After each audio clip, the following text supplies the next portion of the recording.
WhiskyJason here, whiskey from the viewpoint of an American over here in Germany. Today I have a guest with me, and his name is... Theo Rutherford. How are you, everybody? Hey, great. And all the people that were watching this on the review, welcome, and feel free to join along and drink along with us as well. So today we have a tasting. 35 different kits were set out here in Germany to my fans, and they actually received them. Some of my super fans actually got them for free. That was my bonus that I gave to my Patreon and so on. We'll be doing two nice bottles here from Redemption, the Rye and the Bourbon, and we have a Bib and Tucker as well as a Masterson, but we're going to learn a little bit more about that in a moment. I would like to greet a couple people here, if I may, at the very beginning. Valentine is here from Hamburg, Germany. So most of the people are going to be here from Hamburg. So we also have here Gans Master, he's here. Metal Multi is here. Benjamin is here. Hi. Marco says hello. He's really excited today. So Friendly Mr. Z says here, good evening, everyone. I'm really on fire. Dirk, he's a lawyer. He has his own little law firm. That's what it's called. He's a malt firm. That's what that means. He is actually here. Then the hi everybody. MTB is here. Dirk's not great at English, but he says good evening in this illustrious round of people here. Moin means just hi everyone in northern Germany. Thomas says, good evening, everyone. Looking forward to the tasting. And thank you, Jason, for the free samples. Well, thank you very much. So Sven is there. We actually have someone from Cairo. He's part of the Cairo Whiskey Club down in Egypt. He does live in Germany most of the time, and during the COVID time, he's here in Germany now, more or less stuck, but he's here. So Jericho is there. Hi. B-Dram says hello. Also an international moin moin, which means hello in northern Germany to everyone. Cheers here. We have someone from East Frisia in Bavaria. Mick is there. Andreas is there. Hi. And Sven is here. And a couple other people I skipped. Sabina, hi. And Gokul, hi. I'm sorry, Dominic. So we have 50 people watching us right now, which is great. That's awesome. All right. Theo, tell me a little bit. Who are you and why are we doing this? All right. So I think I kind of come by whiskey, honestly. So I've been working in the industry for almost 15 years at this point, which is really kind of frightening to say given how old I am. But I'm not going to tell you how old I am, but still frightening to say. I actually started out in restaurants. My first job was as a fry cook when I was 16 years old. Really? Okay. Where were you? McDonald's, Burger King, Arby's? No, it was a local. It was a local dive bar that some friends of my parents owned, and they asked the owner to get me out of the house because I was causing a little too much trouble. So instead of the alternative, they made me a fry cook, and I just started to fall in love with restaurants and sort of the culture of them. I very quickly realized, though, that smelling like fryer grease, I went to an all-boys school, so smelling like fryer grease was not great when I walked on the all-girls campus to try and get a date. I was going to say, it's just like a wonderful, yes. Yeah, and not quite the aphrodisiac that I would have expected. No. So quickly after that, I realized I wanted to be in the front of house. So I opened a wine bar in D.C., which is where I'm located. I'm in Washington, D.C. Oh, I did not know that. All right. Yeah, so I grew up in Richmond, so not that far away. No, not far. I love Richmond, actually. Some really cool places there. And I love Washington, D.C. So perfect. I love it. So opened up a wine bar. I knew nothing about wine when they hired me. They hired me to be a bartender. And literally I knew that there was red wine, white wine, some had bubbles, and one was pink. And most people didn't like the pink one at that point. And through that, really started to understand wine, understand spirits, understand cocktails. But to sort of rewind even further past me, my family actually is the Fleischmann's yeast family. So if you know Fleischmann's vodka, Fleischmann's gin, Log Cabin whiskey, we owned about 36 different liquor brands before I existed. So Sazerac owns most of them now. They do still exist, which is super cool. We have nothing to do with them. But my family actually was responsible for helping found Anheuser-Busch. We gave Adolphus Busch the first strain of yeast for Anheuser-Busch. So when I say I come by it honestly, I think I was sort of born and bred to do this. No yeast, no alcohol, important. Very good. Exactly. Right. I mean, you guys know that in Germany. Pretty simple with beer, right? You get water, yeast, and hops, you're good. And now I work for Deutsche Family Wine and Spirits. I've kind of run all over the world tasting whiskey. There's really not a whiskey that you can put in front of me that I won't taste, as I think you're pretty, you sort of share that same gene with me, given what's behind you. So I've had some good whiskeys and I've had some less than good whiskeys. Yeah. I won't go as far to say as I've had bad whiskeys. I've just had some that need some work. It's okay. But yeah, now I get to work for Deutsch. I am the senior manager of wine and spirits education for Deutsch Family Wine and Spirits. So I get to talk to kind of anybody that's going to listen about all of our wines, all of our spirits in whatever country. Very clearly at this point, they're willing to listen to me talk. So that's kind of why you find me here today, I think. And Germany just got two of our you've had a couple of our brands for a little while, and you just got two more of them. So kind of excited to talk about these. It'll be fun. Excellent, excellent. So I'm going to show a couple little pictures here of some setups of some people who actually have their samples set up here. This is Bernd. You see his Redemption High Rye, which we don't have in our set today. It will no longer be sent to Germany, and therefore it wasn't part of our package. If I move to the next person as well, I'd like to show that, and then move on. This is then from Dirk. Look at that. Redemption here. I love that picture, really. Look at those bottles and glasses, and of course that LP in the background. Good job there, guy. Especially with Joe Bonamassa. Well, Good pick. I like that. Very, very good. Mark is excited here for the stream. Very, very good. And very, very nice. And people are saying hello. Let's start off with the first whiskey. Why not? Absolutely. And we're going to start off today with the Bib and Ducker. Yes. All right. So now, not many people know a lot about Bib and Tucker. I have done a few reviews about this, but it's been years ago. Okay. And this bottle is actually beautiful. My wife has already said dibs after it's empty. She wants it. And also the cork setup is very, very interesting here. Right. So tell us some more about what is Bib and Tucker. Where does it come from? What are we drinking? Yeah, so Bib and Tucker. And everyone else can write their tasting notes in the chat if they want to already. Or nosing and tasting notes, please. Sorry. I would absolutely love to hear what you guys have to say about it. So where Bib and Tucker is concerned, this comes from Tennessee. So we're actually distilled in Columbia, Tennessee. And when you hear Tennessee whiskey, for the most part, you think Jack Daniels, Dickel, and you think of the Lincoln County process that defines what Tennessee whiskey is. So to take Tennessee whiskey and define it for everybody, basically, Tennessee distills bourbon, except for one difference. Once you distill your bourbon and you take it out of your barrel, they filter it through maple wood charcoal, which is technically a flavor additive. And so by our American whiskey standards, in order to call it bourbon, you cannot add any flavor after you take it out of the barrel. So they actually, the guys that distill this for us actually helped write the laws in order to define what Tennessee whiskey is. So this is, however, a Tennessee bourbon. So we do not go through the Lincoln County process after it comes out of the barrel. We do, however, filter it through that maple wood charcoal before it goes into the barrel. So technically, it's not a flavor additive. Now, what that does for us, it mellows it out. It makes it nice and smooth and easy drinking. The other big thing for us is we actually age it in level 1 charred oak. So when we're talking about, right? I know that was one of the first things when I tasted it. That's something different here. When we're talking about oak content, for the most part, American whiskeys are aged in level 4 char. So you can have all the way up to level 16, 4, 17. Right? Yeah. I saw somebody's tasting setup earlier. They were tasting Maker's Mark. That comes in what we used to call a quarter to 3 when I worked for them. So the level 1 char is just a step above toasting.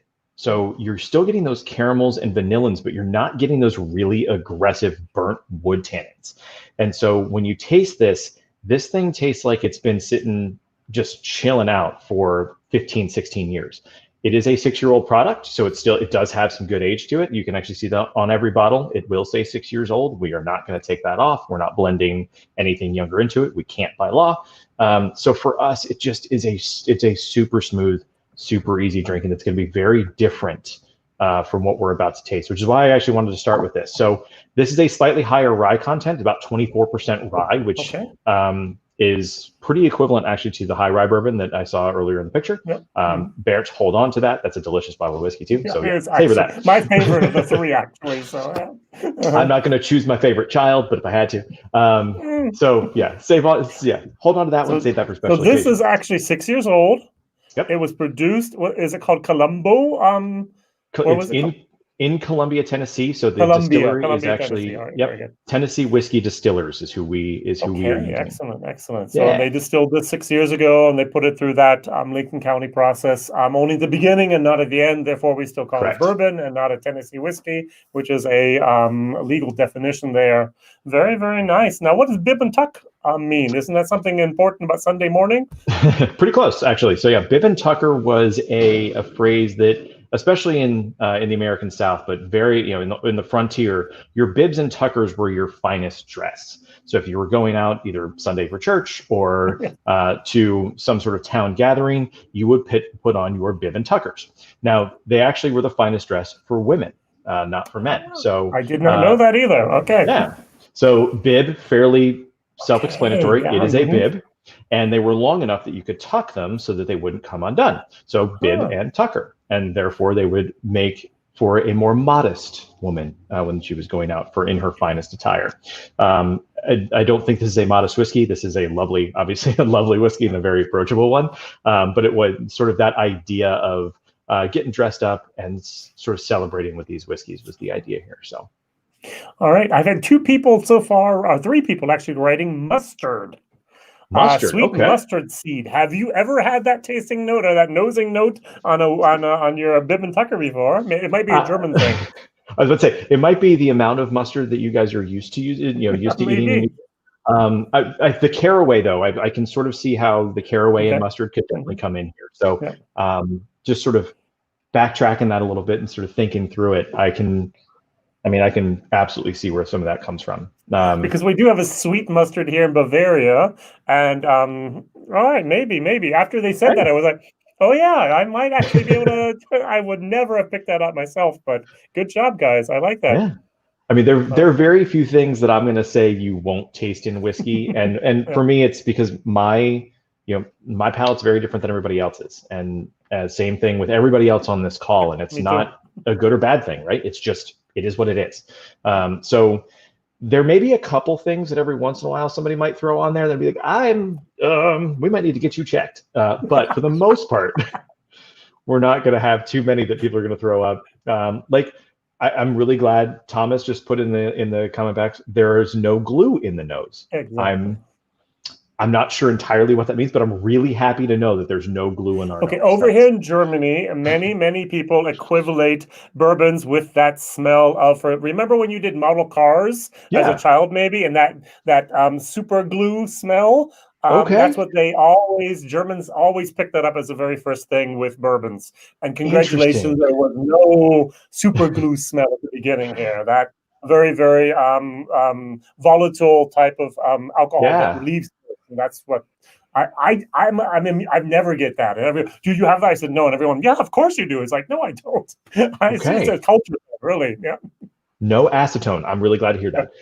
Exactly. And some of that might actually come from the level 1 char, and again, that Lincoln County process that we go through. Yeah. So that taking away, some of what we're doing here. Now, one of the reasons that you might get some of that with bourbons, especially, is that bourbons are typically 2 times distilled versus a Scotch or an Irish whiskey that are most of the time 3 times distilled. Exactly. And so that 2 times distilled, when you think of distillation, the purpose of distillation is to strip away character and to strip away impurities and things along those lines. So especially you're getting things like those acetone notes, you're getting fatty acids, phospholipids, things that sort of make the whiskey a little bit creamier at times. Those are some things that the more you distill something, the more you're sort of stripping those away. And so it's not a good or a bad thing. It's just very different in how we produce this. And that's pretty typical of American whiskey, is we only go through it twice just because we want sort of those bigger, bolder, put a little hair on your chest kind of flavors. Yeah, very, very good. So let's try it. All right, good. So I'm going to say here, cheers. Now in Scotland, cheers. Sorry, I rushed ahead. And so, yep. But over here it says Prost would be the German way. P-R-O-S-T, Prost. So one thing I want you guys to do, and I don't know obviously this is my first time tasting with Jason, and he's already doing it, which I love. So if you notice what Jason's doing with right? exactly, yes, I do the Kentucky Chew. I always do that. Yeah, perfect. You have done this before, and I love it. So yeah, the Kentucky Chew is one of the things. Yeah, 1,700 reviews online of whiskey. Maybe I've learned a few things. Right. So when I worked for Beam, my family married into the Beam family when I was around 13. My aunt married actually Fred No's cousin. So Freddie's known me for years, and I went to work for them, but just my mid 20s. And Freddie looked at me at one point and he said, Theo, I'm gonna teach you how to taste whiskey now. I said, Fred, you've known me for a long time. I think I know how to do this. And he's like, yeah, no, I'm actually gonna teach you this now. And so the Kentucky Chew is definitely one of those things. Now, if you have people at home that don't like whiskey, this is going to kind of change their life. The Kentucky Chew is a big thing because it's sort of like aerating. If you're slurping on wine, it's kind of the same thing, although there's nothing to like wake up. Yeah. Now, when you do the Kentucky Chew, you're depriving yourself of air. So automatically, the first thing you're going to want to do is breathe in because you haven't been. What I'm going to tell you to do is, especially once you take that first sip, immediately breathe out. And the reason being is all those alcohol vapors are trapped about here. So if you breathe in, you're going to get that whiskey burn, and that's really not what you want. So if you have somebody at home that's, I don't like whiskey because of the burn, this will change their life. All right. Let's try this then. 1 second. Absolutely. Yeah.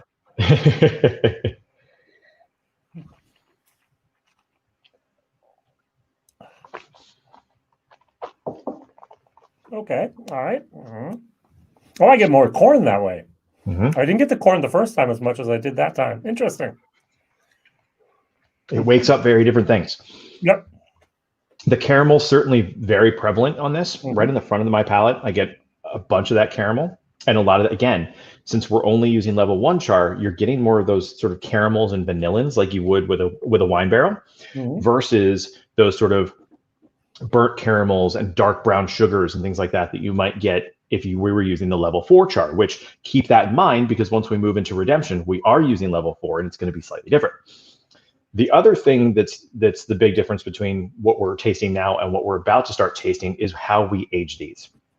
So not only is it 6 years old, but with these, we're actually using pretty typical warehouses. So that temperature fluctuation, especially in Tennessee, it is hot as all get out in the summer and it snows there in the winter. So you're getting those giant temperature fluctuations. Mm-hmm. What we're going to taste where redemption is concerned, I'm going to explain how it's a little bit different in Indiana. Even though the weather is very similar, we're aging them slightly differently. So you're not going to quite necessarily get as much of that wood that you might expect for how old these are. So we'll get into aging here in a second. But I like Bib and Tucker much. Okay. I'm loving seeing some of what your tasting notes are. I appreciate it. Could you once again talk about the mash bill? You said it's a relatively high rye mash bill. So it's 24% rye, actually. So again, most people, when they say that they are a high rye bourbon, they're talking about 15%. Yeah, exactly. So we are pretty much double like high rye. Yeah. More than 5-10%. Yeah. So we're going pretty far up in that. And that's just because we like the way rye tastes. We use rye as our flavoring grain versus wheat or the malted barley being a little bit higher. Obviously, we still need malted barley because the malted barley has amylase, which means the steroid for the yeast that we need, and all the lovely distilling or brewing things that we need. We need that malted barley. But we didn't want this to be so corn heavy. We wanted it to still carry the corn sweetness, but have that really nice spicy rye backbone that's going to really take the place of a wood spice versus the rye spice, if that makes sense. So it's not like tasting a sanded down 2x4. You're actually still able to taste some of the nuance of this. Right. I like this one. Actually, the fresh cut oak instead of that char that we often get. And Thomas also says it's stronger in the tongue than expected. Again, the cherries, corn, dry in the gums. I found the second sip much, much more pleasant. The first one, I haven't had alcohol all day, so it's like, okay, yeah, we got a little bit of alcohol here, guys, boys and girls. And the second one was like, oh, that's nice, yeah. Mm-hmm. And I love the cherry pick out here. There's a lot of fruit to this one, which is super cool. So we got 2 people now with cherries here, actually. So on the taste, holiday spice, I like that. Yeah. So if anyone else can write down their tasting notes, feel free to do that. That's good. So Good job. So over here in Germany, this bottle is going to run you up and around. This is 61 euros 90 at the moment. So it's a 62 euro bottle. So I don't know what that is in the States and so on, but we have tariffs still, unfortunately. We'll see what happens in the future, won't we? Hey, fingers crossed those tariffs go away. Exactly. Yeah. For a both lot of directions. Right? Yeah, I want some of your stuff too. Don't worry. Yeah, exactly. So I'm just going to pour a tiny little bit more here, and then the people can actually write down their notes. And I'm going to show 2 more pictures, if I may, Please of do. people who set up their flight here. Here we have the Ritz down here. This is Sasha with his tasting notes, so a little bit of a vertical view. Very, very nice, like That's that awesome. there. And the second person I'd like to show here, if I may, and this is actually, I thought was very, very unique. This is Marcos, and he has a little slate, and he can actually write on each time with chalk on there, and then he can erase it and use that as his toppings there. So that's very cool. Like you can see yeah, I do too. I was like, why? What's going on here? It's like, oh, that's slate and chalk and so on. I have my little logo on top of here. So that was actually, I thought it was really awesome the way he did that. So good job, guy. Good job. Very well done. I like that a lot. So Roy Lux asked, can you tell us how much corn is in there beside the 24% rye? Yep. So let's see, About 24% 70? Rye, 4% malted barley, so 71%. Exactly. Sorry, I had to work my way back, or 72%. Don't worry, sorry, I had to work my way backwards. Exactly. So 4% rye and the rest is corn, 72%. Gotcha. All right. So we can actually buy it here in Germany. This is imported by Bremer Spirituosenkontor, BSC here in Bremen. And they have different places where they buy it. One place you can buy it is whiskey.de. That is Horst Lüding. I don't know if you know him or not, but he does a lot of swishing around in his mouth instead of the chewing on his videos. He's been doing videos now for almost 20 years. It's amazing. That's great. And Dirk actually writes it tastes a little different than what he had in the nose. Very interesting, unusual flavor profile, but he likes it. Very nice, very nice. I'm glad to hear that. All right. Yeah, very good. So, yeah, good. So Bib and Tucker, beautiful bottle, 6 years old. We're at 46%, 90 proof, 92 proof. Sorry, we don't think about proof over here. 6 years old, and I actually have batch LO1. You changed the bottle, the label. We did. So actually, if you see, my bottle's a little different. Exactly. So I this is remember the that old old package. type of, yeah. So, and we wanted your bottle. Hey. Yeah, see, I like that one. So we wanted to differentiate because we actually are working with a few more age statements now. So actually, and Dana, please don't kill me. I know you're on this call. But so you have the 6 year there. Yep. I have a 12 year as well. So I know not available in Germany yet. At some point, we'll get you there. Trust me. Exactly. We're going to do some single barrels as well over here in Germany. We've had some already, and we'll probably have some more. And I can't wait to taste those. So, but the reason we wanted to do that is just, again, so that if you see those on shelves, you can differentiate the age statements a little bit. We love the old package. The old package is great, especially, I actually really liked our little symbol up here of what it's a fine time to drink, because that's kind of always, so that would make a great lapel pin. But we wanted to make sure that people could really see what the age statement was. We are also going to play around a little bit with the bottle itself at some point. Okay. And we're not going to change the shape. We're not going to change the look. It's just going to be potentially outlining the Bib and Tucker on the bottle a little bit so that you might be able to see it. Since right now it kind of blends into the background, you can kind of see it. But if we could outline it just a little bit. We've been looking at a bunch of things to really make sure that this bottle pops as much as it can, because it's one of our prettiest bottles. We love this package. And we think that the whiskey inside, luckily enough, it matches that. We actually got named at one point the most handsome bottle of whiskey, both inside and out. So handsome, not just beautiful, handsome. I like. Okay. So I kind of enjoyed that. Yes, yeah. And Vanna says, I hope no E150. You're bourbon country, my friend. We do not put any type of food coloring in there. We're not in Scotland. Sorry, absolutely not allowed and is not done. So. Absolutely, yeah. Where bourbon's concerned, you just have to remember your ABCs. It has to come from America. It has to be aged in oak barrels for a time. They also have to be new. It also has to be 51% corn at a minimum. And then after that, you cannot add anything else to it. Your only flavor is going to come from the grains you put in and the barrel that you age it in. That's going to be it. We're pretty simple where that's concerned. And our rye is actually the same way. We can add a little bit to our rye. We do not, when we're going to talk about our rye, that's not something we do. But you can, about 5% you can add to that. But yeah, like I said, not something we do and not something we talk a whole lot about, because why talk about something you don't do? Very, very good. I like that.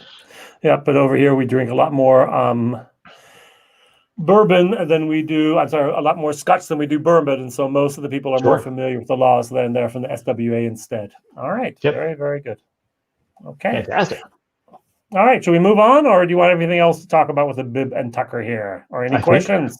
No, I think we can move on. I think it'll be fun. All right, so before we move on, I'm going to share 2 more screens here, if I may. Absolutely. So we have a couple more pictures here sent in here. I like this, Lanchema. And we have the 4 here with a lot of depth in that picture from Christian. Well done, well done. Yeah. Almost looks like an Instagram shot here. Nice, nice. And the second one I'd like to share, if I may, is now this one. So this is going to be from Tim. So also a great picture here. So he was at the Hansa Spirit, which was is a whiskey fair in Hamburg, usually the beginning of the year. I doubt it will happen this year, but I hope to see you then, starting anytime in May, June, July, that we can start doing good whiskey fairs over here. All right, good job. Right. So let's move on to Redemption, if we may. A little bit cheaper in the price scale. And we have the bourbon, which we're going to start off with. Yep. So where Redemption's concerned, our story is kind of unique here. I'll be very honest with you guys. We are distilled at MGP. We are very honest that we are distilled at MGP. So for those of you that don't, the label, very good. Yep, we're not hiding that. We don't have some random story about a grandpappy that distilled his own whiskey and then we're not doing that. Thank you very much for not doing that. Yes.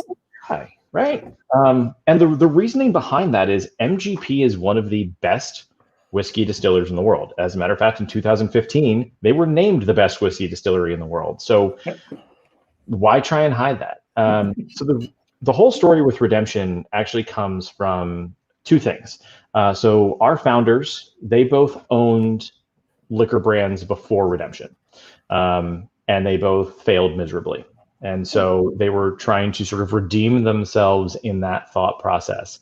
And then they started going to whiskey distilleries all around Kentucky, trying to buy whiskey, weren't really finding something they wanted, something that was unique. And then they went to MGP in Lawrenceburg, Indiana, and started tasting the whiskeys there and thought, you know what, we have something here. So the Redemption name, they were trying to redeem themselves, but at the same time, they were also trying to redeem the rye category. Before Prohibition in the US, rye was king, not bourbon. Keep on talking. I'm going to put you on the solo pick. That's okay. But again, before Prohibition, rye was really king in the US, not bourbon. Bourbon really didn't start to come to the forefront until after Prohibition, although it was kind of around. What we equated rye with after Prohibition was actually more Canadian rye, so more the style that we're going to taste here in a minute with Mastersons. For us, the reason that rye started to just tank was because people were starting to really taint their rye. And so after a while, people started understanding what Canadian rye was, and that's what they were going for versus American rye. So actually, by the 1990s, the annual case sales for rye didn't even top 10,000 cases in the US for an entire category. And so these 2 guys decided, you know what, we are going to push to really bring back rye to the forefront. And that's really where Redemption came in. So redeeming rye as this idea and as this icon in American alcohol. So everything we do is based around rye. So we are going down in rye content slightly at 21%. This is our low rye bourbon. So again, if you ever forget what the mash bill is for Redemption, just so everybody knows, it's right there. So if you ever do forget it, you can just read it on the label, which is great. We are going slightly down in proof here too, which I know for the most part. Corn, 21 rye, and 4% barley, right? Exactly. 75. I can't read. I can do math. All right, I have to do one thing real quick. 1 second. I got a donation here. So €5 were just donated here. Big thanks from one of your Patreons. Thank you very much, Royalux. That was great. All right. So Sven says this is here the first time for the Redemption bourbon. The high rye was very tasty. So why should we drink bourbon if we've got Scotch? Scotch is more open to different finishes. I'm going to get to that in a second because that is a great question. So in Be terms amazed of how many people are finishing in the moment in the States. yes, so your question is actually very timely. But we'll start at least with the flavor profile first, and then we'll get into those finished ideas. And trust me, I see you, and I'm getting to you. So where this is concerned, again, we're coming out of Lawrenceburg, Indiana. MGP does some really interesting things. So they don't necessarily talk about their process a lot because they don't give tours. So they aren't one of those big distilleries that you can walk into and have a gift shop and get a t-shirt in. But what they do is they are so meticulous about the whiskey that they make. They've been doing it actually since the 1700s. The first site on that campus was actually in the late 1700s. The first one to actually have a distilling license was in the mid 1800s. It was called the Rossville Distillery. And at that point, it was sort of like what we're seeing now with a lot of distilleries. Larger companies were starting to buy each other and make conglomerates. And so the Rossville Distillery started to buy everybody around them, and they became fairly large. Prohibition hit, they shut down, they reopened once actually the Seagram's company came in and bought them. And ironically enough, just before the Seagram's company opened the distillery, something happened and the entire distillery burned down, so they had to rebuild it. So there's no original buildings on site except from 1933. That's the oldest one we have on site. But there's still a big Seagram's. Brick instead of the typical wood brick houses that we have in the rest of Kentucky and so on. Sorry, I stole your thunder.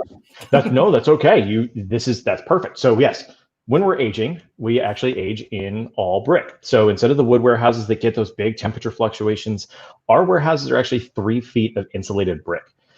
Some of them they have subterranean floors as well. So when we're getting barrels, it's actually kind of interesting. We'll get barrels from the 6th floor of the rick house, and then we'll get barrels from subterranean floor 2, which is very unlike a lot of things. So what that means for us is our whiskey is not going through that big temperature fluctuation. We're getting a more even and more, I'll say, calmly aged whiskey where this is concerned. So even with our younger whiskey, so we're down into 3 years now, an average age of about 3 years where this is concerned. So we do have some older whiskey in there as well, but the youngest in here is going to be 3 years.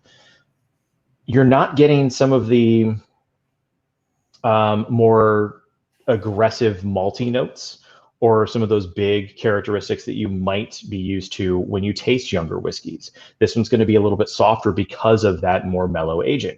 We do use level 4 char barrels here. That's everything we use is level 4 char at MGP. We're not special there. But the water they use is what really makes this special. So we come from a limestone filtered aquifer that is literally right underneath the distillery. And it was an accident. The distillery is right on the Ohio River. It's actually one of the more picturesque things about Lawrenceburg, Indiana. There's not much. But right on that river, that was a big trade route going obviously from north to south in the US. And right around the distillery, there was a really big bend in the river. So they decided they wanted to use dynamite to try and make the river more straight so that barges could go down it, which was really great for us because what they did was they blew up the river. They formed this limestone aquifer for us, and the river became straight. So we actually have incredibly pure water that comes actually out of the aquifer at exactly 57 degrees. We do not filter it. We don't have to do anything to it. We literally pump it out, put it straight into the whiskey. And if you start with good water and good grains, we've got great grain contracts. Actually, some of our grains do come from Germany and Sweden. Our rye specifically. We think that Germany and Sweden produce the best rye for us to use when we're actually distilling.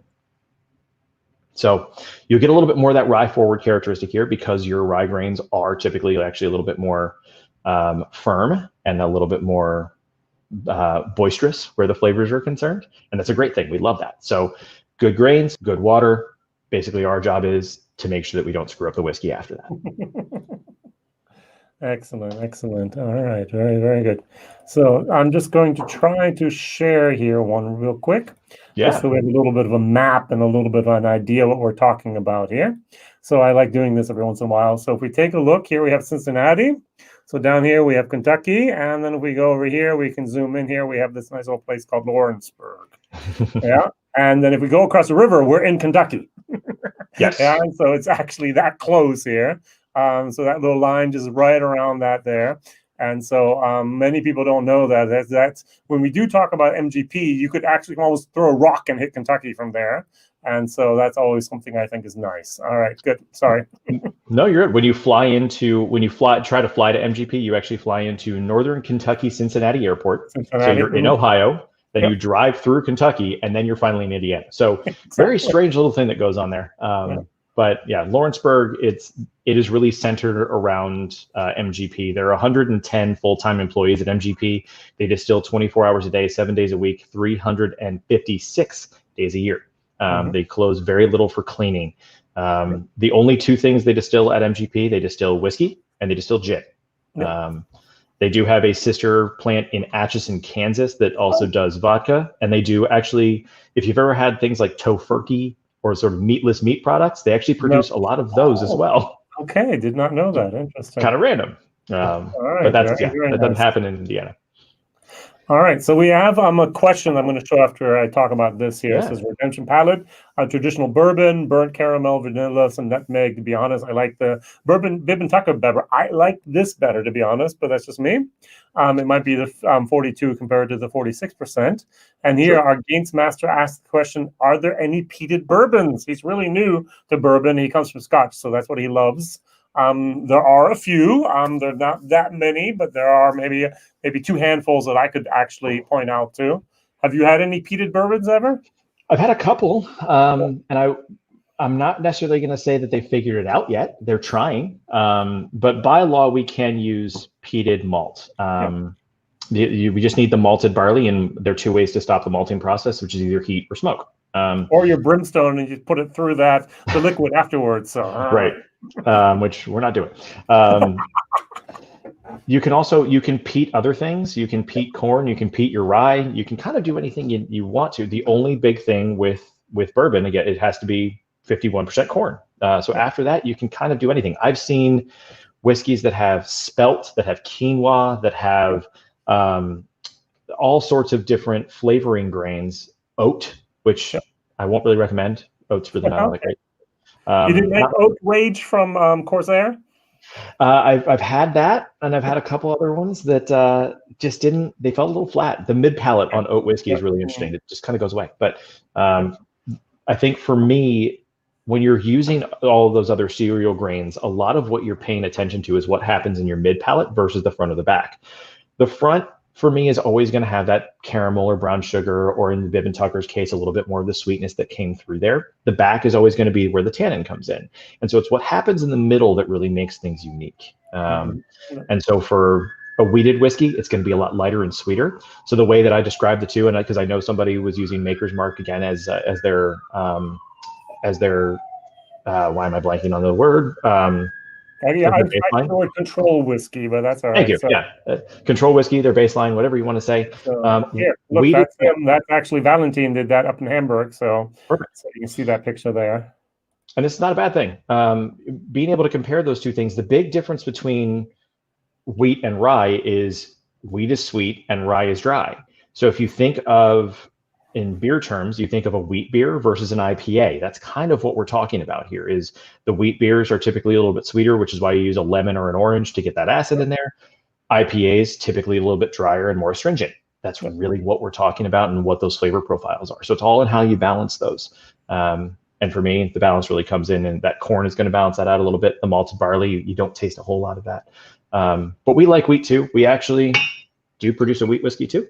I did not know that. Hey, wow. We do, yeah. We actually started that last year. That one. That's a new one. We have and somebody actually talked about finishes.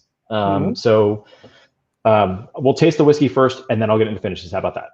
Because I haven't tasted this one a bit. So. I'm sorry, I just couldn't wait. I'm just gonna let you talk and talk and talk. While you talk, I can taste, and while I taste, you can talk, and so on.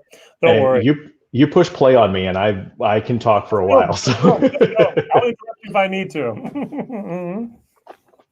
So yeah, definitely a little bit lighter on the palate. I know Peated American single malt. Forgot the name. We got a whole different topic with single malts now, because they're actually made not with 50% corn, but rather than with malted barley. And Bart from Scotch Test Dummies loves American single malts, but we're not there today. Today we're in Bourbon and Rye territory. So we're not there yet with Redemption. You may see one at some point. We don't know. We're constantly experimenting, and I do know that MGP does have the capability to. So we are one of their they're friends, and I won't say their favorite supplier or favorite partner, but they like us a lot. So we're able to work with them pretty closely in terms of what they're able to do. Their distillation processes are super cool because they actually have 3 types of stills. They have column stills, and they're just massive, massive column stills. They're huge. They're literally like the size of an apartment building. They're enormous. They also do have some pot stills on campus. Most of those are used for gins, but they do actually do some whiskeys that are coming from there. And then they actually have glass stills, which are super cool. Interesting. They look more like smoking apparatus than they do a still. But it's really interesting what they're able to do with that and get some of the nuances, especially where some of the more subtle flavors are concerned. Putting them through that, it's actually more of, they use water and steam to heat up all of the mash there, and it comes through coil. It's a really cool little system. So they're kind of geeks where this is concerned, and it's great that we can actually sort of use them however we need to and really talk to them about what we want to do. So we did bring, finishes. I was going to talk about those. So where finishes are concerned, I know where Scotch is concerned, they've been doing this for eons, right? And part of that is actually because they're really smart. We are not the smartest people in the world producing bourbon because it's really expensive to do, because we have to use new barrels every single time. And new barrels cost us about $250 a barrel at minimum. And so doing that, where Scotch was concerned, they decided, well, they're already spending all the money on it. All we got to do is get them, and we can put whiskey in it. So very smart. About 100 euros over here, bourbon barrels. So you're paying more at the beginning than I am at the end. So yeah, absolutely. Price, So it's really not economical to make whiskey the way that we do. Where the Scotch were concerned, they figured that out, and they also figured out that they could do that where sherry barrels were concerned, or port barrels. Those used barrels, once they have expired in their usage, nobody wants them. So if you can figure out how to actually repair them or do what you need to, it is brilliant. So we have started to do that in the States. You will see more barrel finishes. Now, the one big thing that we have to do with these is we have to put the process on the label. That is by law something we have to say. So where some Scotches are concerned, there are a couple that are out there that, and this is not a bad thing, they'll use sherry wood, or they'll use a port cask, or they'll use something else, and they won't necessarily have to call it out because legally they don't have to. Where we're concerned, we have to put the process. If we do anything else that's a flavor additive, we have to put it on the bottle. So if you actually look at Maker's 46, for instance, Maker's 46 does say American Straight. It's around there somewhere. See, now I've got him digging. Here we go. So yeah. So it will say on the bottle, it will say American Straight Bourbon Whiskey finished with French oak staves. Exactly. And the reason behind that is a flavoring process that they have done. Staves, by the way. 10. Yeah, it says 10 on mine. Right. So yeah. All right. All right. Very good. I've never read the 10 before either. It's a brand new bottle. So. All right. Interesting. Let's see. There we go. There are other whiskeys that are doing. They're using rum casks. In fact, we have done that. So actually, we came out with this year. Again, in the States, so Redemption Rum Cask Finish, so you'll see that. Hey. So again, very timely that you asked that question, because we literally just came out with this. You can see that I've enjoyed the process of tasting that. I know you shared with friends and family. Come on. Absolutely. But it's not that it's frowned upon. It's just that legally we had to do something different where the label's concerned. So you are going to see a lot more of that. And part of that is literally just because it's something fun that we can now do, and we figured out how to label it. So kind of fun. All right, very good. Here, look, we have the first order ready for a Kentucky Straight and a Rye. Very well done. Perfect. I love it. There's somebody that's talking about Booker's down there too. I haven't found that yet here. Oh yeah, Booker's. He likes it better. Okay. Yep, it has a little bit more power, right? So the great thing about my shelves are I can usually reach over and get something. And so this is 62, 63, so 127 proof. That will knock your socks off if you're not careful. It will. And I can understand that higher proofs, some people do really like those higher proofs because they feel like it might be the more pure style. And I'm not going to knock that at all. I very much enjoy Booker's. I like some higher proof whiskeys. But for me, there's something really nice about a little bit more subtlety as well, because I can drink 3 or 4 of these versus one and be able to stand up. And there's something really interesting about the subtle characteristics that you get there. When you have a higher alcohol whiskey, alcohol is going to accentuate everything, good and bad. So if you have a fault in your whiskey, heaven forbid, and you throw a whole lot of alcohol onto it, unfortunately, people are going to taste that fault. And so I'm not saying we're masking anything here. That's not anything that we're doing. It's more, you're able to taste a little bit more of the subtlety. This one's a little bit softer. You're going to see here in a second, even if you jump up a little bit in proof, you throw a little bit more rye on it, that rye is going to taste a lot more powerful. So if you like Booker's because you like the power, wait till we taste the rye. All right, very, very good. Now we had this statement here. We have Elijah Craig, Eagle Rare, Heaven Hill, and that's the other one is a Buffalo Trace product he likes, but I'm more interested in more profile. It seems like our access to bourbon is limited. Now, Gansmaster, if you look at my channel, I've tasted over 400 different bourbons that I have actually got my fingers on here in Germany. Now, you might only be able to get 100 of those, but still, that's a lot. You can have a lot of different bourbons you can actually try here. So we do have a wide range of different products that are available, and more are coming all the time. And there'll be more from us, trust me. Exactly. So Redemption is very, very great, and we're moving over to the rye in a moment. So should we do that now? Yeah, whenever you do, but I'm more than happy to do that. So anyone else have any tasting notes here? Most people prefer the Bib and Tucker, by the way. So most people over in Germany have a little bit more expensive taste. I'm actually very, very. This is just a nice sipping whiskey. I really like the Redemption. This tastes like bourbon for me. And your Bib and Tucker has a little bit more of a sophisticated moment involved. I can absolutely agree with you on that. This one's definitely going to be the bourbon style. Bib and Tucker's a little bit softer.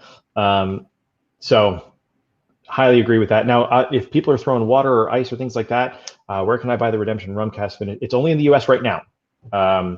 But be patient. We are producing more of it. I don't know how much more of it at this exact moment, but our master distiller knows that he needs to buy some more barrels. So be patient. We will, like I said, we'll get you some of those finishes as quickly as we can as we're able to produce more of it. So the wheated, especially, like I said, we came out with, this is the second year of that. We just went national with that in the US. So last year it was only in a few markets. So we will, as we're able to produce more and more, I'm sure that you'll see more and more of those. Exactly. Now, don't forget, we are a little bit of the, I'm going to say, the foster child for the bourbon world. The first thing they like to do, you like to hit Kentucky and a little bit of the big cities. You have to go for California, New York, Dallas, and so on, Miami. And then you spread out, and then you say, oh, yeah, we have international partners as well. Let's go and send it to them also, which is not bad. But, of course, we're always a year, if not 2 years behind what's happening in America. Every single time there'll be a press release about this and this just appeared in Kentucky, and it's like, Jason, do you have it? It's like, come on. No, even my friends in Kentucky don't have it yet. Right? Stand in line next week and wait and see if they can get a little win the lottery or not. But and we're just in a totally different situation over in Europe that we have to be a little bit more patient, is all I'm saying. And I know my head of international is on this call and probably pulling out his hair right now. So Dana, I'm really sorry, but he lives in Toronto, and so doesn't necessarily get as much access to these as quickly either. So I'm sure that timeline will probably increase since he's a big whiskey drinker too. So you might see it get a little faster, since I know he wants some of these too. So I would love to, and I have great connections with the Bremer Spirituosen Kontor, the BSC, and we're in contact with each other if something new comes to the market. I might just have to have another call with you. Who knows? Hey, all right. I'm okay with that. We're going to move on to rye now, because this absolutely is different. Tell me what the difference between a bourbon and rye is, because most people don't understand yet. Perfect. So it's very, very simple. They are the exact same thing, with the one main difference of rye, American rye. So that is a big, big distinction. American rye has to be at least 51% rye. Very simple. So bourbon is corn, rye is rye. We got real creative with the naming, right? Yes, we did. Now, you can add some very small amount of caramel color or flavor to your rye. We do not. That is all you can add to it. So you can't add any other flavor additives without, again, calling it out on the bottle. But where redemption's concerned, you're not going to see that. You're not going to have that big caramel bomb. It's not going to smell like that. And that's, again, I'm not knocking people that do that. That's their choice. It's just who we are. We're pretty pure and pretty honest about this. So we are very unique in the fact that we started out as a rye company. We did not start out as a bourbon company that then decided, ooh, rye is getting hot, let's make one. We weren't that. We were at the bottom of rye when rye was tanking. We were, you know what? We believe in rye. We think that rye is a big thing. We're going to get behind this, and then we'll start making some bourbon. So we went the exact opposite direction. This is also a very different rye from what you're going to taste from a lot of other ryes, because again, since they are bourbon companies that then produce rye, they hit the 51% mark on rye, and then they throw a bunch of corn at it. So it's kind of like spicy rye, spicy bourbon. Yeah. Ours is not that. Jim Beam rye. For all the people out there, over here in Germany, we can get it, and that's basically bourbon with a touch more, a little bit more rye in there than need, and that's it. Some people like it. So, this is the perfect rye because it's bourbon. It's like, well, this is 95% rye. This is what you're looking for. Like, oh, that's too much dill, or that's too much of this, that's too much of that. I said, but this is the true stuff. All right. This is absolutely rye. So yeah, no corn in here at all. Actually, it's just 95% rye, 5% malted barley. That is it. And rye is a really hard grain to distill, which is another reason that a lot of people weren't distilling it. When you cook rye, you have to be very careful about how you cook it, because it can get very gummy and very sticky very quickly. And if you have a giant cooker that costs about $1 million when you're in a big factory, and you overcook it and you start making a very sticky product, you now have to spend another $1 million. There's no cleaning that out. So it's very sourdough with herbs. I've never heard that, but I like. I do too. Yeah, very good, MTV. That almost hit on the nose there. I like that. Yeah. And see, I love when other people come up with these tasting. I would never said that, but it's just like, yes. Right? I can imagine a nice little piece of bread that I have with sourdough and a lot of herbs in there, and boom, you got it. Hey, excellent. Good job. And it brings me, like, I have tasted these more times than you can imagine, obviously, working with them. And so seeing what other people are saying, it kind of gets me out of what I normally think of with these. It's great. So the herbs that are there, I like the typical rye green notes, nutmeg, cloves. The nutmeg and clove thing is spot on. When I think of rye, I think of Christmas. Yeah. So maybe that's why I like it so much. Who knows? Just rye in general. Mm-hmm. Yeah. I mean, so I lived in Italy for a year, and in Florence there was actually a German Christmas fair in Florence. Yeah, exactly. And this is what that smells like. So it might bring into the holiday season when you're back out of lockdown and can smell all of those Christmas flavors. This is what that is. Excellent. And actually, back in the 90s, many distilleries would actually just do 1 week of rye a year and the rest bourbon, and that'd be enough to actually cover up their entire demand for the entire year, and maybe even some more. And then that was really something no one liked, and then it started to boom. What, about 5-6 years ago? And now it's give or take. Yeah. And now it's really one of those things where they're like, wow, up to 15% of all the production could be actually rye. Ryan, it's good. I love it. And then you have the with $500. It's like, you got to be crazy. Right? The fun thing about this is, rye really started to come back as people were experimenting a little bit with classic cocktails. Because if you look at Jerry Thomas's book, for instance, he was the very first bartender to come out with a book in the late 1800s. All of his recipes called for rye. They didn't call for bourbon. So the original Manhattan, the original Old Fashioned, all of those whiskey drinks that we know, they were rye drinks.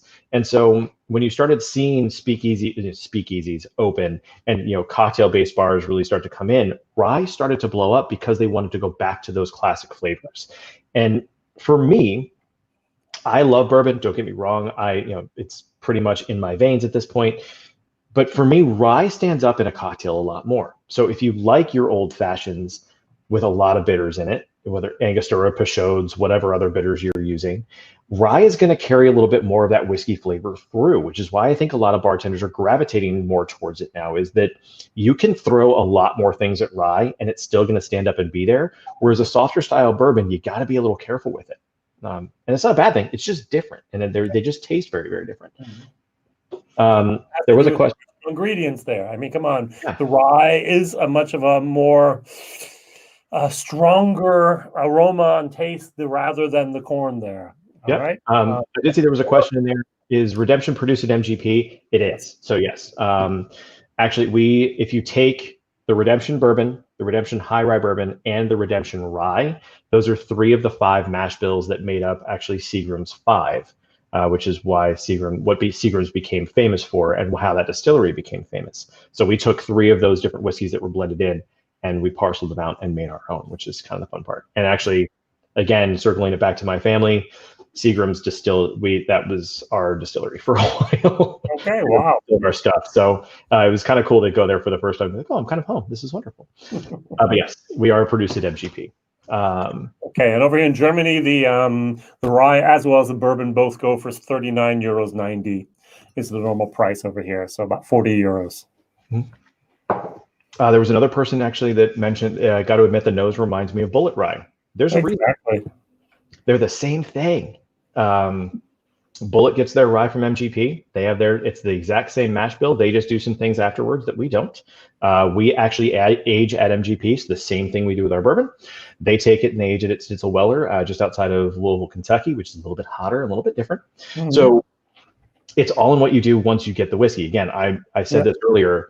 If you get good grains and you have good water, basically our job is to not screw up the whiskey after that. Exactly. And I feel like we don't. And I'm not saying they do. Please do not take that as I'm saying they do. It's just more of, we have our way of doing it. They have their way of doing it, but we start off with the same product. So it's great. It's kind of funny that you pulled that out because, again, they're the same thing.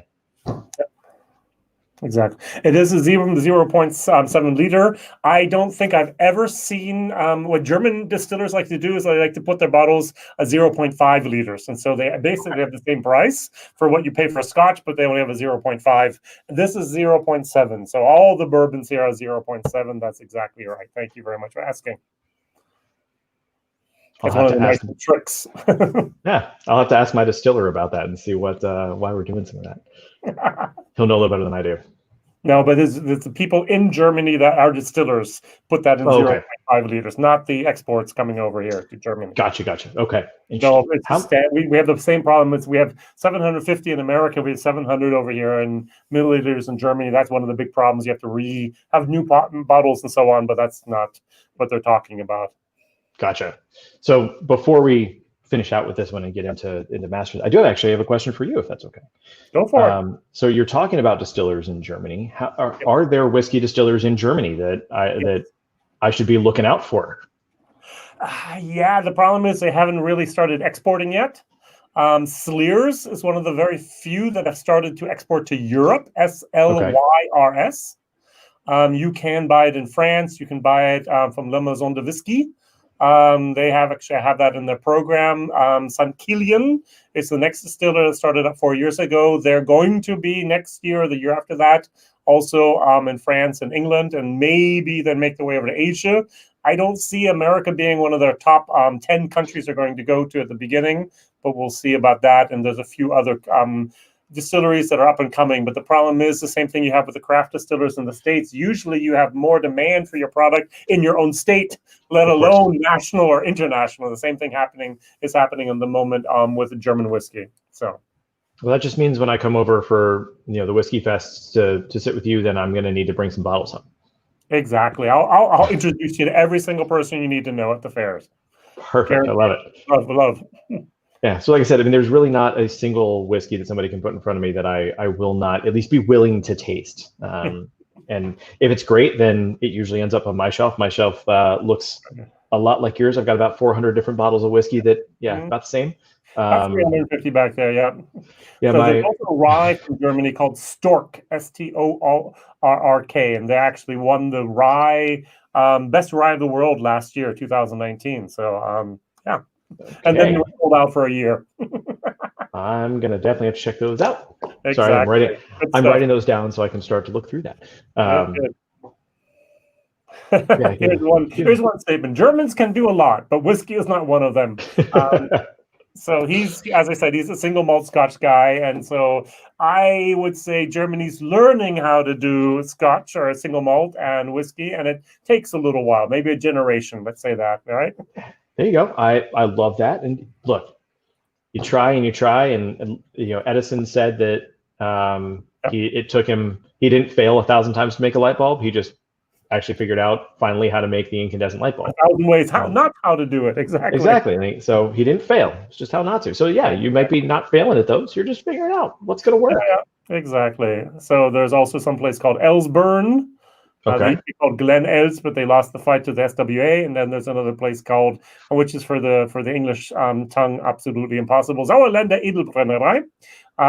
It's called Thousand Mountains. Yeah, I know. Mm-hmm. So Germans love long words anyway. So yeah. Okay, good. Let's move on, if we may. We are at exactly the 1 hour mark. I'd like to keep this to about 90 minutes if possible. So this is good stuff. I really do enjoy this. I like that a lot. So actually, one of the reasons that I joined Deutsch was because I actually poured, when I was a bartender, Redemption Rye was my house rye. Yep. And then when I saw that they had an opening, it's like, wait, you guys just bought Redemption. I want to work for y'all. Hey. So I got very lucky. That's only about 3 years ago, isn't it, that they bought Redemption, or how long ago is that?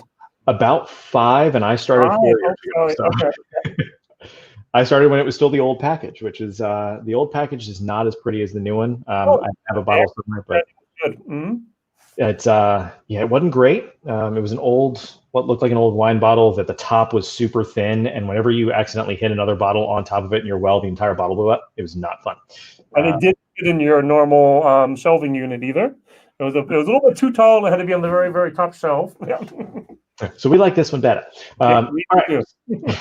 So we're moving on to Masterson's, which Masterson's is sort of one of the funniest brand story, and sort of everything that goes on with this brand is just kind of amusing for me. And it starts off with the guy in the front. So that is Bat Masterson.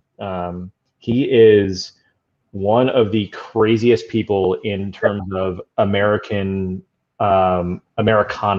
that you could possibly imagine.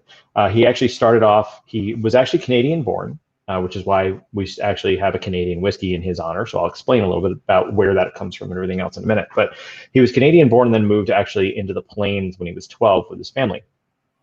From there, the Plains in the States around that time were a little rough. So that was just about the time of the gold rush and people starting to really sort of land grab, and outlaws were a big thing. So if you ever watch any of those shows that were set in the Old West, that's basically what Bat Masterson grew up in.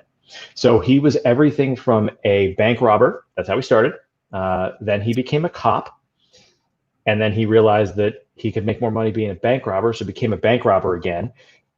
So went from breaking the law to enforcing to breaking again. Was actually so good at shooting a gun that Teddy Roosevelt actually started. He actually had an entire part of the Rough Riders was actually some of his sharpshooters, and Bat Masterson was one of his sharpshooters for the White House. And then he moved to New York, and he was a lot of things, but a good businessman was not one of them. He was obsessed with boxing, not only writing about it, but betting on it. And so he actually formed a few boxing gyms with business partners, and they kicked him out within a day because he was actually betting away all of the profit. But he actually became a New York boxing reporter, and that's actually what he was doing until he died around the age of 68. And during his eulogy, I hope that I am cool enough to get a eulogy like this. But basically, one of his close friends, now this is a close friend that did this for him, said that Bat was many things. He listed out all of his achievements, and he said, and he was 100% an asshole. Like that is the eulogy for this guy. So again, I hope I have good enough friends that are willing to actually make that kind of something like that. Yeah. Where this brand is concerned, where the whiskey is concerned, it sort of honors that whole idea. So rye, again, being a really interesting spirit where Canada and the States are concerned. Canadian rye is a little bit different. Where laws in Canada are concerned, where rye, in order to make rye, you don't need that 51% rye. All you need is literally a speck of rye to drop in your whiskey. You can call it rye. We don't do that. Ours is 100% rye. So we've gone from 95% rye where redemption's concerned and gone, we can do more. So up into 100% rye we go, but the rye is different. We're using Pacific Northwest and Canadian rye versus the German and Swedish rye that we use for redemption. So it's a lot softer. You can actually see the really interesting thing, the color of this versus the color of redemption, it's actually a lot darker. Redemption is significantly darker than the color of Masterson. Right, yes. I've never noticed that before, yeah. And part of that is because of the rye we're using. It actually imparts a little less color. Still level 4 char barrels. We're actually distilling this in pot still. So you're going to, when you have a pot still versus a column still is going to strip away a little bit more of the flavor. Pot still, you can't distill quite as hot. So you have a little bit more of the flavor that's left. And then we're actually aging this in Canada. So in Alberta, a little bit colder than Indiana. So you're not getting as much of that big temperature fluctuation. The Angel share is a lot less. In Indiana, we're losing... Well, actually, in Indiana, because of our warehouses, we're not losing as much as we are in Tennessee. We're losing about 9 to 10% a year in Tennessee. Yep. Indiana, we're losing about 3 to 4%, and same thing in Alberta.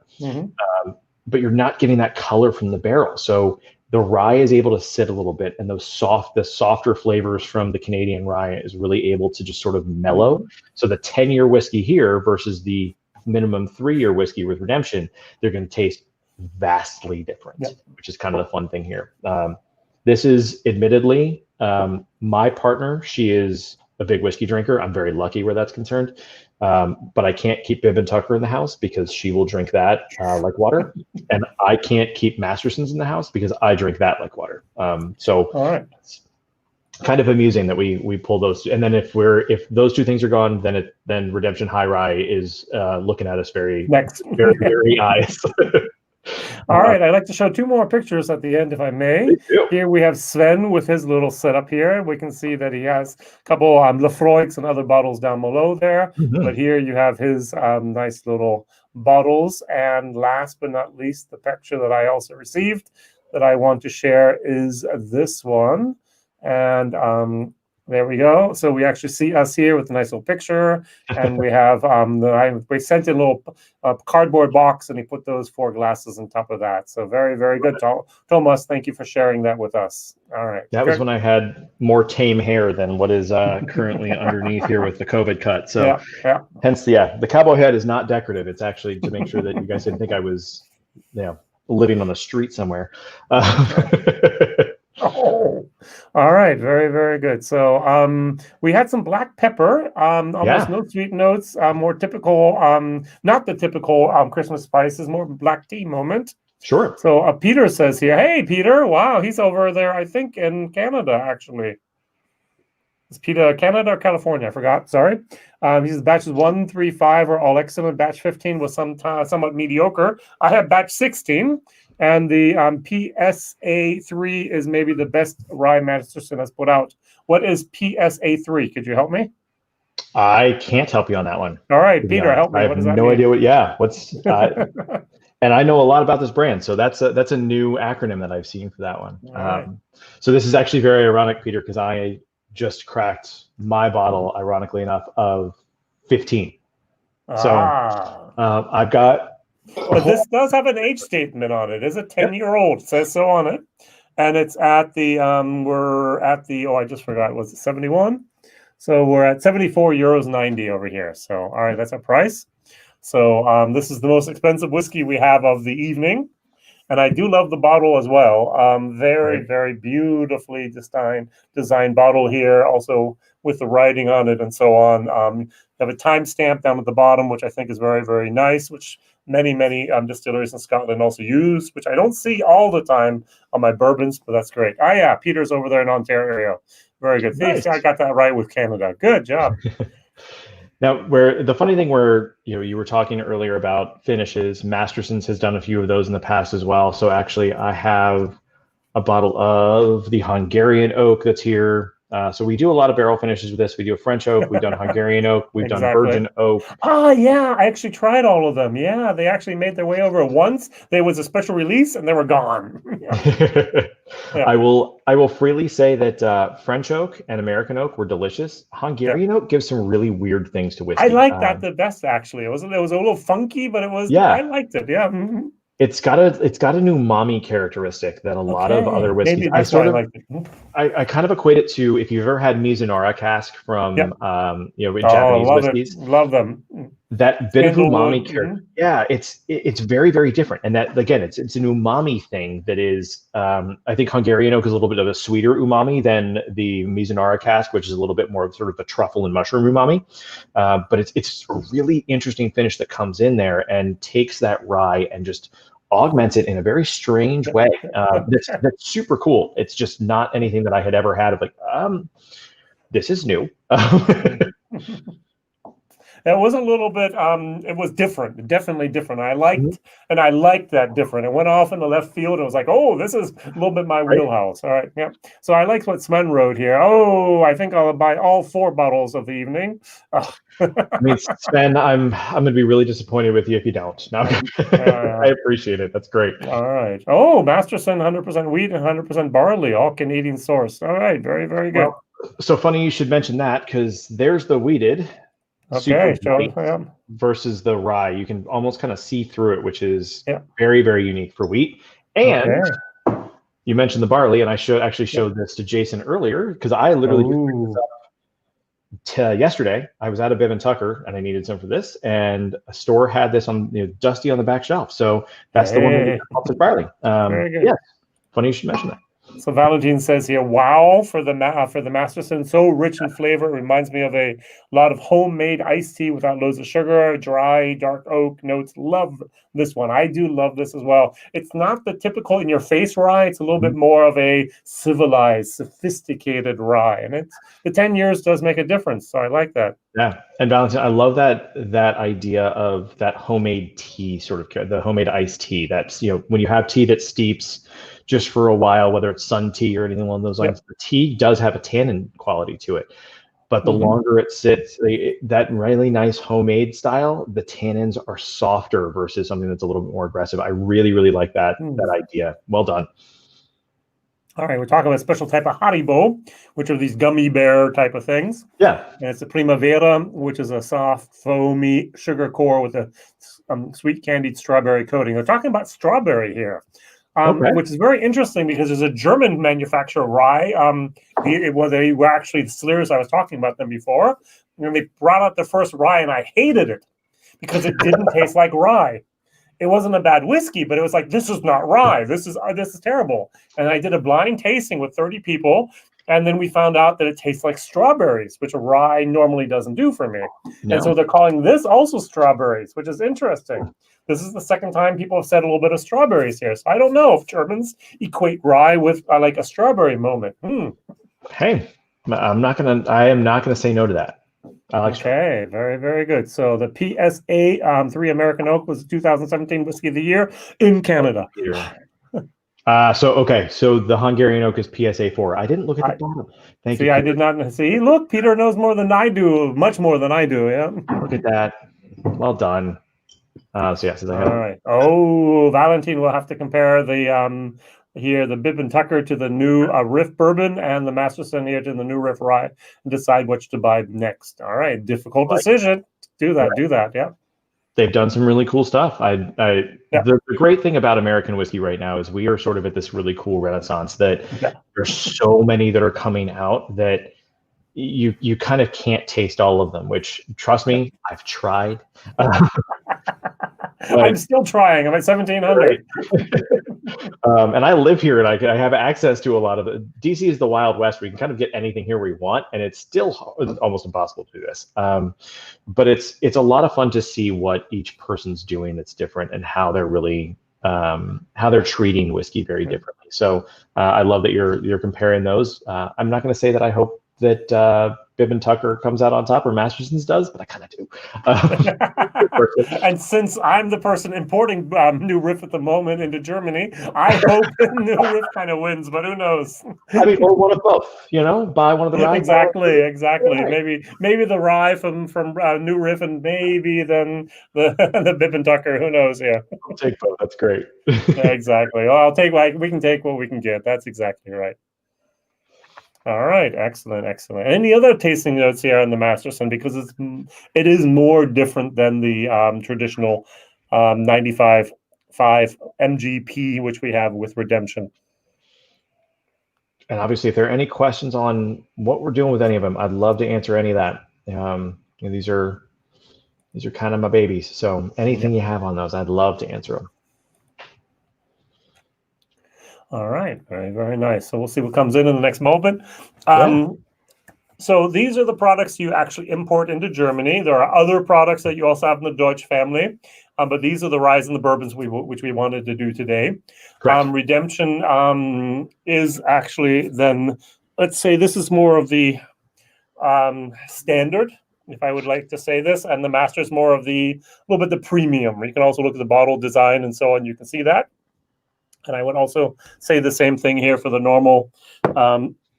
Also, this is a little bit more from the bottle. You can kind of imagine that's a little bit more of a premium product versus the Redemption here as well. So, all right, very, very good. All right, here, Metal Multi says here, Bib and Tucker and Mastersons are my winners of the evening. Thanks for the experience. Well, thank you for being here.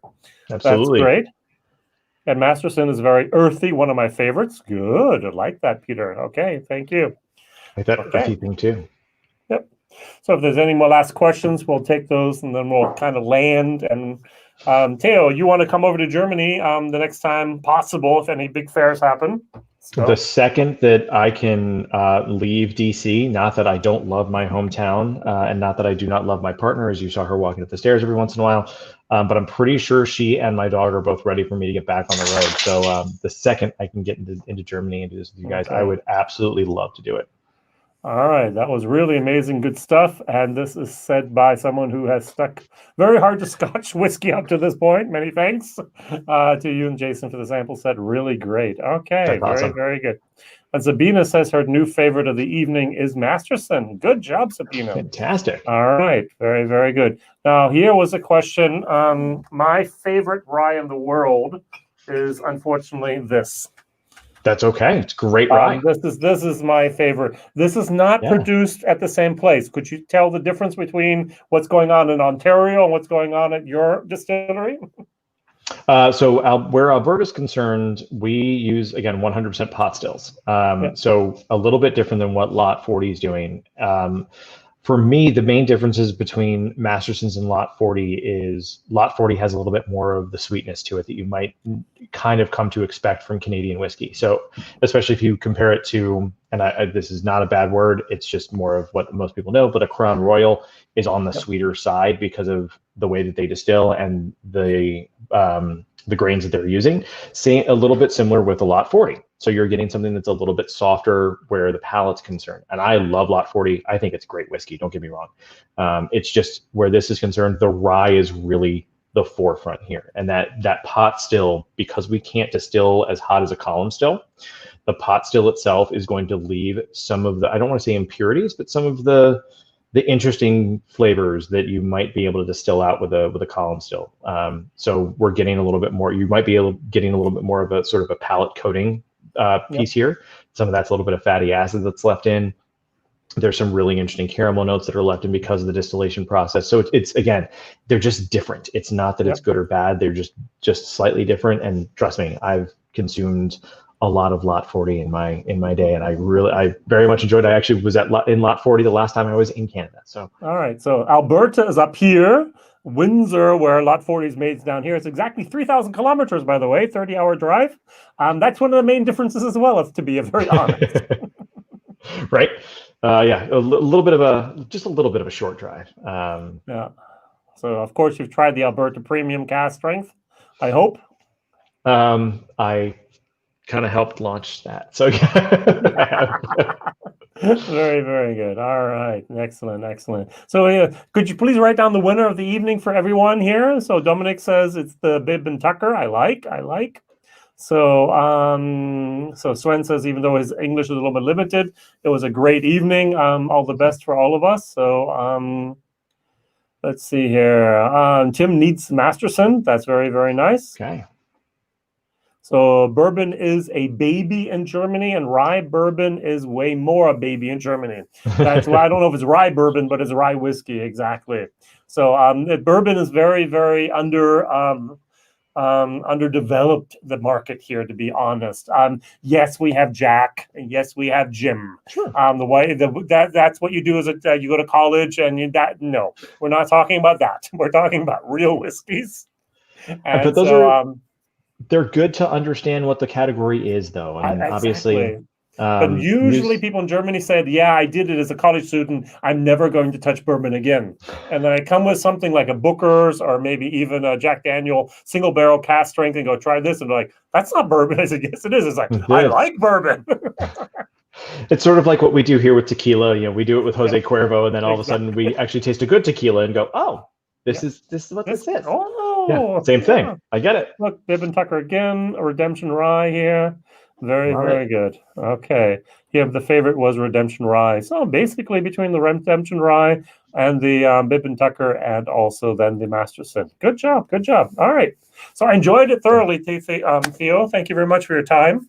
I hope to meet you one day in person, maybe probably over here in Germany before I get back to the States. If I'm in the States, I'm going to go to a couple different distilleries and have to go down to Texas and visit some people and some distilleries down there. But we'll see what happens when that's possible. Mm-hmm. Who knows in this time? Let's plan and let's hope for the best.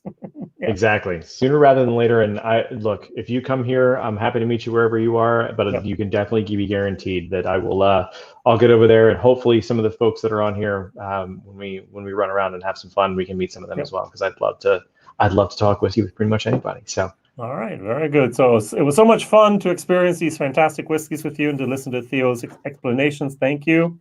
Thank you, guys. Theo's a great guy. We know that. And here, my favorite was the Masterson. But now that I go back to the Redemption, and still Bib and Ducker for number 2. So it's very, very, very nice. So Andreas says he has 67 closed bottles of bourbons, rye, and American whiskeys at home, but never had a Masterson or a Redemption. See, Andreas, good that we have each other. So, all right. Very, very nice. So Andreas gone through, he's been to the States many times, and he's been at micro distilleries I've never even heard of. And so that's very, very good to see here. All right. Good. WhiskyJason here, whiskey from the viewpoint of the American and Germany, usually tasting rare and exotic whiskeys. Today I have some good bourbon and some good rye, which is readily available, at least over here in Germany. And Theo, the last words are yours. Go for it. Thank you guys very, very much. And I appreciate the time. Hopefully you enjoyed the American whiskeys that were here. And yeah, I know that it's a crazy time, but hopefully a little bit of whiskey makes it just a little bit better. All right. Very good. All the best.